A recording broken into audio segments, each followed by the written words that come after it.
بسم اللہ الرحمن الرحیم۔ السلام علیکم دوستو، آپ دیکھ رہے ہیں کرائمنالوجی ہب اور میں ہوں آپ کا ہوسٹ گوہر علی۔ آج ہم ایک ایسے جرم کے بارے میں بات کریں گے جو عام ہو تو ہے ہی، لیکن اس کو بہت غلط سمجھا جاتا ہے، اور وہ ہے اسالٹ۔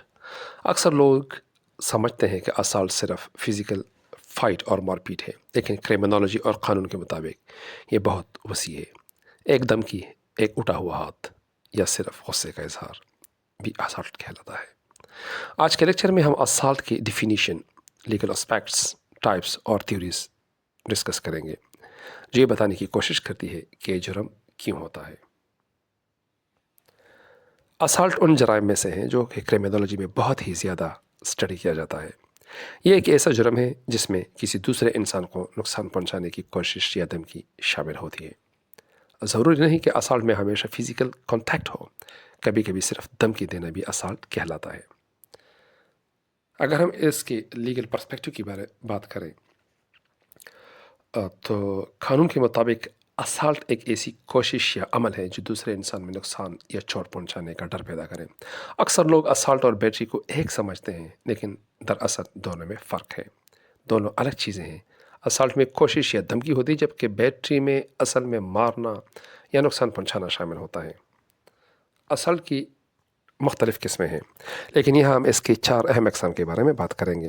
سب سے پہلے ہمارے پاس ہے سمپل اسالٹ، چھوٹی موٹی دھمکی یا کوشش جس میں زیادہ نقصان نہیں ہوتا، اس کو ہم سمپل اسالٹ کہتے ہیں۔ دوسرے نمبر پہ ہمارے پاس ہے اگراویٹڈ اسالٹ، ہتھیار استعمال کرنا یا شدید نقصان پہنچانا۔ تیسرے نمبر پہ ہے سیکچول اسالٹ، جب سیکچول طور پر زبردستی یا دھمکی شامل ہو۔ اور چوتھے نمبر پہ ہمارے پاس ہے ڈومیسٹک اسالٹ، گھر یا رشتے میں تشدد، جیسے ہسبینڈ وائف کا کیس وغیرہ۔ تو کرائمنالوجی ایکسپلیشنز آف اسالٹ کے بارے میں بات کرتے ہیں۔ لوگ اسالٹ کیوں کرتے ہیں؟ کرائمنالوجسٹ کے مطابق اس کے 4 اہم وجوہات ہو سکتی ہے۔ سب سے پہلے ہمارے پاس ہے بایولوجیکل۔ اس کی ایک وجہ بایولوجیکل بھی ہو سکتی ہے، جیسا کہ جینز، برین ڈیمیج یا کیمیکل پرابلمز وغیرہ۔ اس کی دوسری اہم وجہ سائیکولوجیکل بھی ہو سکتی ہے، جیسا کہ غصہ کنٹرول نہ کر پانا، فرسٹریشن یا ٹراما۔ اس کی تیسری وجہ سوشیولوجیکل بھی ہو سکتی ہے، جیسا کہ غریبی، ناانصافی یا ایسے گروپس جو تشدد کو نارمل سمجھتے ہیں۔ اور اس کی جو 4th ٹائپ ہے، چوتھی اس کی جو وجہ ہے، وہ سوشل لرننگ بھی ہو سکتی ہے۔ اس میں ایک انڈیویژول گھر، دوستوں یا میڈیا سے وائلنس سیکھتا ہے۔ اگر ہم اس کے کازز اور رسک فیکٹر کی بات کریں تو اس کے عام وجوہات میں شراب نوشی، ڈرگ ابیوز، بے روزگاری، گھریلو جھگڑے، گینگ کی سرگرمیاں اور مینٹل ہیلتھ پرابلمس شامل ہیں۔ سم ٹائمز چھوٹی چھوٹی باتیں جیسا روڈ پر لڑائی وغیرہ بھی اسالٹ میں بدل سکتی ہیں۔ اگر ہم اسالٹ کی کنسیکوینسز کی بات کریں تو اس میں وکٹم کے لیے چوٹ، ٹراما اور نقصان وغیرہ شامل ہیں، اور اوفینڈر کے لیے اس میں جیل جانا، اس کا کرمنل ریکارڈ بن جانا، یہ چیزیں شامل ہیں۔ جبکہ سوسائٹی کے لیے ڈر اور اکنامک برڈن بڑھتا ہے۔ آئیے اب اس کے پریونشن اور کنٹرول کے بارے میں بات کرتے ہیں۔ اسالٹ کو روکنے کے لیے مختلف اسٹریٹجیز چاہیے، جیسا کہ پولیس کا effective system, quick response system, قانونی تدابیر جیسے سخت سزائیں اور ریسٹریننگ آرڈرز۔ اس کے کچھ سوشل سولوشنز بھی ہو سکتے ہیں، جیسا کہ غصہ کنٹرول کرنے کی کوشش کرنا، اس کے لیے مختلف قسم کی ٹریننگ کرنا، مختلف قسم کے جو اویئرنیس اور جو یوتھ پروگرام ہے وہ ارینج کرنا۔ تو اگر ہم اس کی کنکلوژن کی طرف آتے ہیں، آئیے اب اس کے کنکلوژن کی طرف بڑھتے ہیں۔ اسالٹ کرائمنل لا کے اہم ترین جرائم میں سے ایک ہے، جو انسانی جان، جسمانی تحفظ یا باڈیلی انٹیگریٹی اور سوشل آرڈر کے بنیادی اصولوں کی عکاسی کرتا ہے۔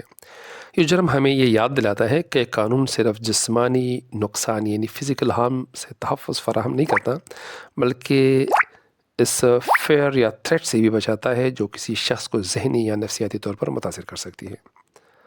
وقت کے ساتھ ساتھ قانون میں اسالٹ کی ڈیفینیشن میں وسعت پیدا ہوئی ہے، تاکہ جسمانی کارروائی یعنی فزیکل ایکٹ کے ساتھ ساتھ جو سائیکولوجیکل انٹیمیڈیشن ہے اس کو بھی شامل کیا جا سکے۔ یہ تسلیم کیا گیا ہے کہ خوف یا دھمکی کا اثر بھی کسی حقیقی جسمانی نقصان سے کم نہیں ہوتا، ماڈرن سوسائٹی میں اویئرنیس کمپینز، پولیس کی بہتر تربیت اور سوشل سپورٹ، جو وکٹم کا سوشل سپورٹ سسٹم ہے اس پہ کافی کام ہوا ہے، جو کہ جرائم کی روک تھام میں اہم کردار ادا کیا اس نے۔ تاہم ڈومیسٹک وائلنس یا ان رپورٹڈ کیسز اب بھی ایک بہت بڑا چیلنج ہے۔ اسالٹ جیسے اوفینس کے لیے ملٹی ڈائمینشنل اپروچ اپنانا بہت ضروری ہے، جس میں لیگل ریفارمز، سوشل ایجوکیشن اور کمیونٹی انوالومنٹ شامل ہوں۔ اسالٹ نہ صرف قانونی مسئلہ ہے بلکہ یہ مورل لا اور سوشل رسپانسبلٹی بھی ہے کہ ہم ایک ایسا ماحول پیدا کریں جہاں پر ہر شخص خوف اور تشدد سے آزاد زندگی گزار سکے۔ اس لیے اسالٹ کے موضوع کو سمجھنا اور اس پہ تحقیق کرنا کرمنالوجسٹ، پالیسی میکرز اور عوام سب کے لیے ضروری ہے، تاکہ معاشرے میں جسٹس، سیفٹی اور ہیومن ڈگنیٹی کو یقینی بنایا جا سکے۔ تو اصل سوال یہ ہے کہ کیا ہم صرف اس ہاتھ کو سزا دیں گے جو حملہ کرتا ہے، یا ہم اس دل کو بھی ٹھیک کرنے کی کوشش کریں گے جو تشدد کا راستہ چنتا ہے، جو تشدد کا راستہ اپناتا ہے؟ یہ فیصلہ بہت اہم ہے، کیونکہ اسی سے طے ہوگا کہ معاشرے میں حملوں میں کمی آئے گی یا پھر تشدد ہماری گلیوں اور زندگیوں کو یوں ہی متاثر کرتا رہے گا۔ تو یہ تھی ہماری آج کی ویڈیو، جس میں ہم نے اسالٹ کے بارے میں بات کی۔ امید ہے آپ کو پسند آئی ہوگی۔ اپنا خیال رکھیے گا، دعا میں یاد رکھیے گا۔ اللہ حافظ۔